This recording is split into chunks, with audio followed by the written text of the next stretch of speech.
Capital budgeting is the process a business undertakes to evaluate potential major projects or investments. Construction of a new plant or a big investment in an outside venture are examples of projects that would require capital budgeting before they are approved or rejected. As part of capital budgeting, a company might assess a prospective project's lifetime cash inflows and outflows to determine whether the potential returns that would be generated meet a sufficient target benchmark. Capital budgeting is used by companies to evaluate major projects and investments, such as new plants or equipment. The process involves analyzing a project's cash inflows and outflows to determine whether the expected return meets a set benchmark. The major methods of capital budgeting include discounted cash flow, payback, and throughput analyses.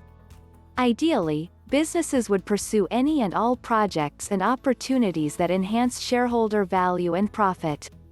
However, because the amount of capital or money any business has available for new projects is limited, management uses capital budgeting techniques to determine which projects will yield the best return over an applicable period. Although there are numerous capital budgeting methods, below are a few that companies can use to determine which projects to pursue. Discounted cash flow analysis looks at the initial cash outflow needed to fund a project, the mix of cash inflows in the form of revenue, and other future outflows in the form of maintenance and other costs. Present value these cash flows, except for the initial outflow, are discounted back to the present date. The resulting number from the discounted cash flow analysis is the net present value. The cash flows are discounted since present value states that an amount of money today is worth more than the same amount in the future. Project managers use the DCF model to help choose which project is more profitable or worth pursuing. Projects with the highest NPV should rank over other projects. Payback analysis is the simplest form of capital budgeting analysis, but it's also the least accurate.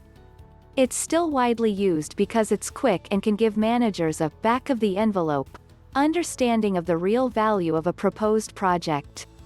Payback analysis calculates how long it will take to recoup the costs of an investment. The payback period is identified by dividing the initial investment in the project by the average yearly cash inflow that the project will generate. For example, if it costs $600,000 for the initial cash outlay, and the project generates $100,000 per year in revenue, it'll take 6 years to recoup the investment.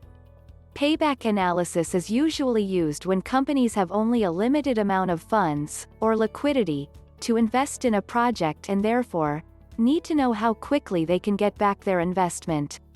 The project with the shortest payback period would likely be chosen.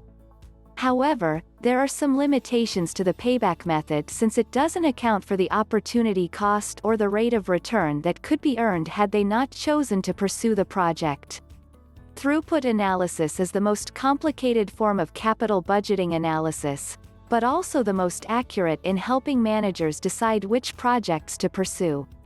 Under this method, the entire company is considered as a single profit-generating system. Throughput is measured as an amount of material passing through that system.